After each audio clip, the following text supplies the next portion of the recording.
수정했으면 좋겠다 생각이 드는데, 하나님 아버지의 기쁨은 아들과의 동행입니다. 딸과의 동행입니다. 이렇게 바꾸고 싶은 마음도 좀 생겼습니다. 네, 하나님 아버지의 기쁨, 하나님 아버지의 마음을 우리가 늘 헤아리면서 살아갈 수 있다면 참 좋을 텐데 그러지 못할 때가 너무나 많은 것 같습니다.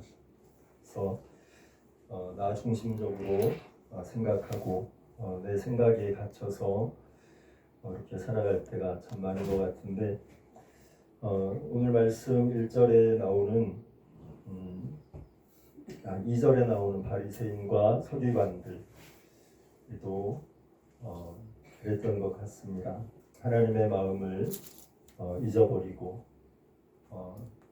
율법주의에 갇혀서 세리와 죄인들을 바라보는 그들의 시각이 하나님의 마음과 상관없이 어쩌면 비유에 나오는 큰아들과 같은 시각으로 세리와 죄인들을 바라보고 있었던 그런 모습들, 그리고 예수님을 바라보는 시각도 계속해서 이제 비판적으로 바라보면서 안식일을 지키지 않고 안식일에 뭔가를 자꾸 하는 그런 예수님의 모습조차도 비판하고 정죄하면서 심지어는 죽이기로 이렇게 모의하는 일들을 꾸며가는 그런 모습들을 보게 됩니다. 오늘 말씀 속에서 세 가지 비유를 통해서 예수님께서는 정말 그들에게 그리고 우리에게 정말 하나님의 마음이 어떠한 마음인지 그것을 간절히 보여주고 싶으셨던 것 같습니다. 그래서 세 번이나 반복해서 하나님이 기뻐하시는 것이 무엇인지 그렇게 말씀하시는데, 첫 번째 비유를 보면 어떤 사람이 양 100마리가 있었는데 양 한 마리를 잃어버린다면 어떻게 하겠느냐. 99마리는 남겨두고 한 마리를 찾으러 이렇게 찾아다니지 않겠느냐. 이렇게 예수님 말씀하시면서, 그러다가 찾아내면 즐거워서 그 양을 어깨에 메고 집에 와서 그 벗과 이웃을 불러 모으고 나와 함께 즐기자, 내가 잃은 양을 찾아내었노라 하면서 기뻐하지 않겠냐. 하나님의 마음이 이런 마음이다. 그러면서 7절에 내가 너희에게 이르노니 이와 같이 죄인 한 사람이 회개하면, 세리 한 사람이 회개하면 회개할 것 없는 의인 99으로 말미암아 기뻐하는 것보다 하나님 더 기뻐하신다고 그렇게 말씀하셨습니다. 그리고 두 번째 비유에서도 어떤 여자가 10드라크마가 있는데 금화 같은 거죠. 그 귀한 게 이제 10개가 있는데 그 중에 하나를 잃어버리면 등불을 켜고 집을 쓸며 찾아내기까지 부지런히 찾지 않겠느냐. 그리고 찾아내면 벗과 이웃을 불러 모으고 나와 함께 즐기자, 이런 드라크마를 찾아내었노라 하리라 하면서 동일하게 내가 너희에게 이르노니 이와 같이 죄인 한 사람이, 세리 한 사람이 회개하면 하나님의 사자들 앞에 기쁨이 되느니라 하시면서, 그 하나님의 마음이 그 죄인들을 향해서, 세리들을 향해서 품으시는 하나님의 마음이 어떠한 것인가 하는 것을 말씀해 주십니다. 그러면서 이제 세 번째 비유에서 두 아들의 비유를 통해서 예수님께서는 그 두 아들 중에 큰 아들은 이제 모범적인데 그 본인도 큰아들 자신도 자기가 모범적으로 아버지를 잘 섬기다고 생각하고, 근데 둘째는 재산을 빨리 아버지가 이제 돌아가셔야지 사실은 이제 재산을 이렇게 물려받고 할 텐데, 돌아가시기도 전에 아버지한테 이제 12절에 보면 재산 중에서 저에게 돌아올 분깃을, 아들이 둘이니까 아마 3분의 1 정도 됐을 것 같아요. 왜냐하면 이제 마지한테는 이제 2배를 주라고 그렇게 되어 있기 때문에, 지금 뭐 3분의 1이 얼마나 됐을지 모르지만 아마 상당한 재산이 됐을 것 같습니다. 그래서 그걸 받아서 뭔가 꿈을 꾸면서 이제 떠났었겠죠. 그런데 며칠이 안 돼서 떠났어요. 먼 나라에 가서, 그런데 가서 그것을 잘 활용한 것이 아니라 허랑방탕하여서 재산을 낭비해버린 그런 상황이 생깁니다. 14절에 보면 결국은 다 없어졌어요. 그래서 다 없앤 후에 거기다가 이제 그 나라에 흉년까지 크게 들었습니다. 그래서 그가 비로소 궁핍한지라. 그래서 가서 그 나라 백성 중 한 사람에게 이제 붙어서 사는데, 돼지를 이제 그 사람이 치게 하는 거죠. 그래서 그 둘째 아들이 돼지를 치다가 배가 너무 고팠는지 돼지가 먹는 그 쥐엄 열매라고 되어 있는데, 뭐 쉽게 말하면 꿀꿀이 죽이라도 지금 먹어야 되는 그런 처지까지 되었습니다. 그런데 그것도 주는 자가 없을 정도로, 왜냐하면 뭐 흉년이 너무 심하니까 먹을 것이 없으니까 그런 상황이 됐습니다. 이제 그런 비참한 상황 속에서 둘째 아들이 17절에 보면 스스로 돌이켜라고 말씀이 나옵니다. 이제 반성하기 시작하는 거죠. 아버지 생각이 나고, 내 아버지에게는 양식이 풍족한 품꾼이 얼마나 많은가. 나 이제 그 품꾼보다도 못한 상황이 됐구나 하면서, 나 이제 여기서 주려 죽는구나. 그러다가 이제 한 가지 마음을 먹습니다. 18절부터 나오는데, 내가 일어나 아버지께 가서 이르기를, 아버지, 내가 하늘과 아버지께 죄를 지었사오니 지금부터는 아버지의 아들이라 일컬음을 감당하지 못하겠나이다. 그래도 양심이 있고 반성을 하니까, 아버지 아들로 받아달라고는 도저히 못하겠다. 지금 내가 지은 죄가 너무 크니, 그래서 나를 품꾼의 하나로라도 그렇게 받아달라고 해야 되겠다. 이제 그렇게 마음을 먹습니다. 그리고 20절에 이에 일어나서 아버지께로 돌아갑니다. 먼 길을 이제 여행을 해서 아버지께로, 이제 아버지 집으로 가는데, 그래서 뭐 여러 가지 생각이 들었겠죠. 야곱이 그 형 에서를 만날 때 막 그냥 그랬던 것처럼 어떻게 가서 얘기를 할까, 고민도 하고 나를 받아줄까 하면서 이제 그런 마음으로 가는데, 이제 집이 좀 보이는 정도의 거리가 된 것 같아요. 아직도 거리가 먼데, 근데 이제 아버지가 발견하신 거죠.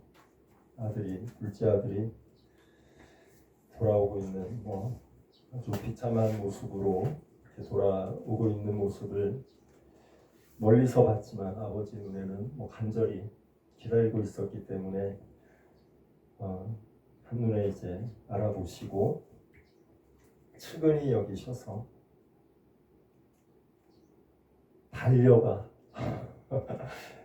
예, 아들이 막 멀리서 이제 고민하면서 오고 있는 그때 아버지는 보자마자 정말 얼마나 그 마음에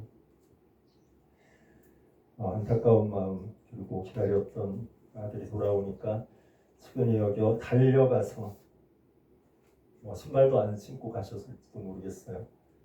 목을 안고, 예, 끌어안고 입을 맞추고. 그러니까 이제 이 아들은 이제 미리 연습한 게 있잖아요. 이제 아버지한테 무슨 얘기를 할까 미리 연습한 대로 얘기합니다.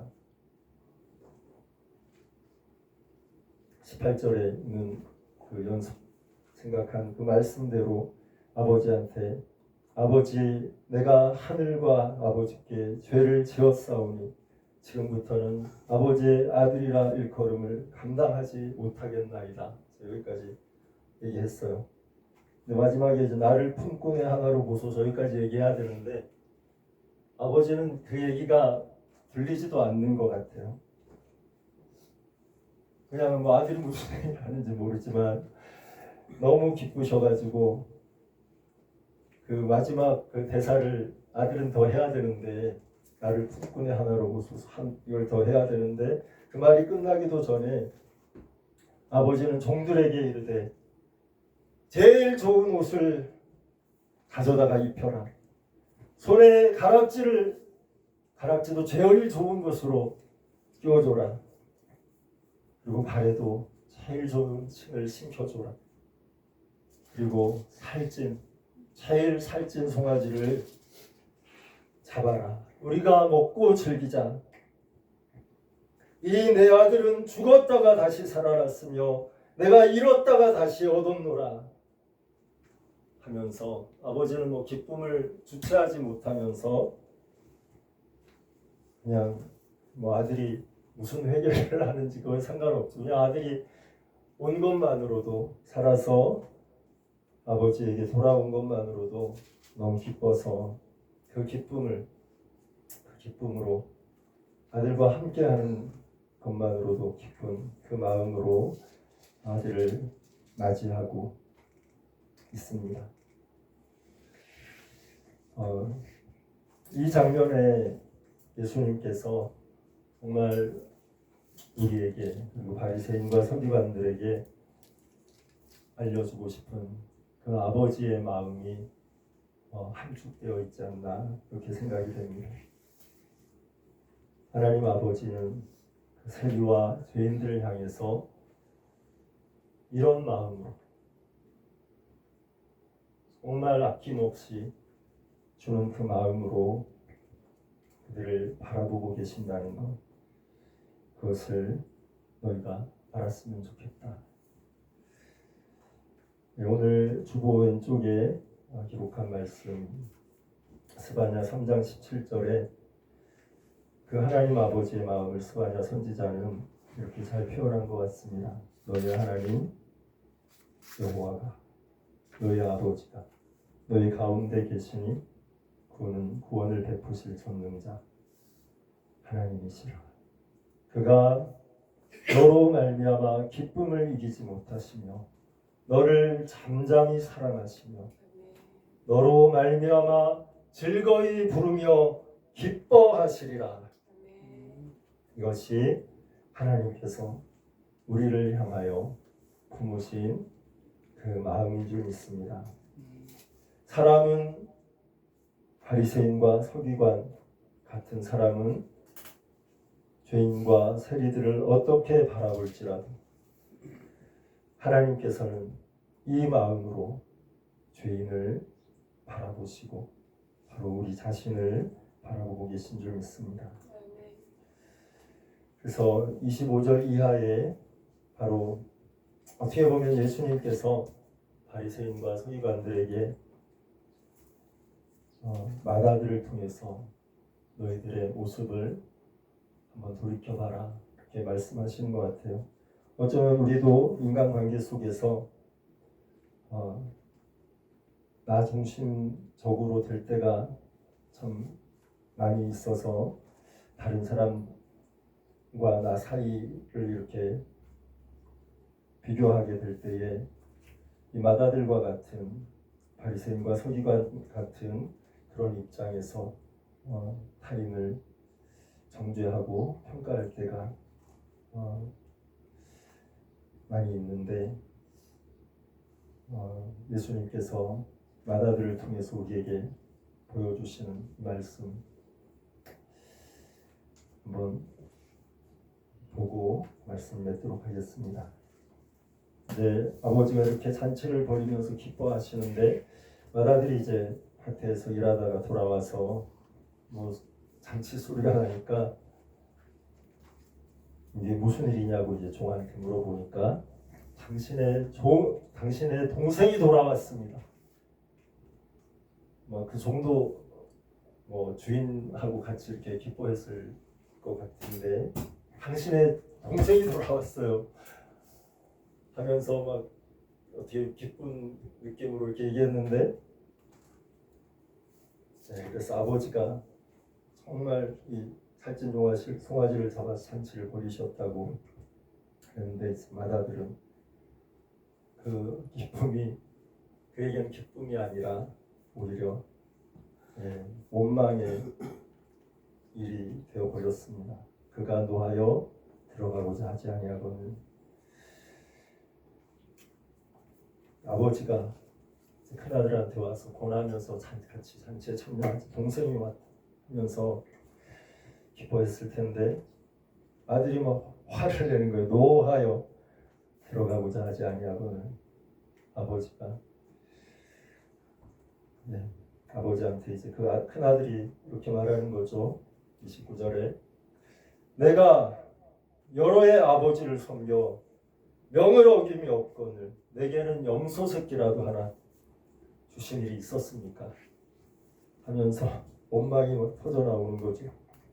나와 벗으로 즐기게 하신 적이 한 번도 없었는데 이 동생 아버지의 살림을 이렇게 창녀들과 함께 삼켜버린 동생이 돌아오니까 살찐 송아지를 잡으셨습니다. 어떻게 보면 이 형의 이 생각이 되게 합리적이고 이성적이고 맞는 평가가 아닌가 하는 생각도 들긴 합니다. 어떻게 보면 이렇게 평가하고 혼을 내주고 해야지 당연한 것 같아요. 어떻게 보면 이게 인간적인 그런 기준에서는 맞는 평가일 수도 있습니다.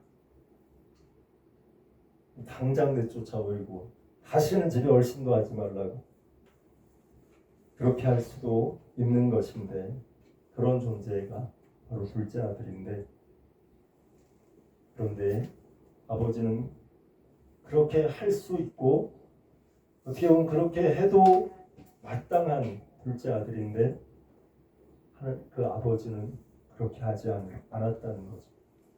그렇게 하지 않을 뿐만 아니라 그냥 그래 우리 집에 품꾼으로라도 그냥 받아줄게 이렇게 해도 감지덕지할 지금 상황인데 그게 아니라 달려가서 목을 끌어안고 입을 맞추고 가장 좋은 옷을 입히고 가장 좋은 가락지, 가장 좋은 신발, 가장 살찐 송아지를 다 잡아서 잔치를 벌이며 기뻐하는 그것에 바로 하나님 아버지의 우리를 향하신 그 사랑이 담겨 있는 줄 믿습니다. 그래서 그 아버지가 마지막으로 큰아들에게 하는 말씀이 큰아들아 너는 항상 나와 함께 있으니 내 것이 다 너의 것이 아니다. 너의 동생은 죽었다가 살아났으며 내가 잃었다가 얻었기로 우리가 즐거워하고 기뻐하는 것이 마땅하다. 그것이 아버지의 마음이고 하나님의 마음이고 예수님께서 우리에게 우리를 예수님이 바라보시는 마음일 뿐만 아니라 우리가 또 서로를 바라보기 원하시는 그 마음인 줄 믿습니다. 하나님 아버지의 기쁨은 연약하지만 불완전하지만 대신을 내릴 때도 수도 없이 많지만 그럼에도 불구하고 우리와 함께 하시는 것, 우리와 동행하시는 것, 그것을 하나님께서는 기뻐하시는 줄 믿습니다. 기도하겠습니다.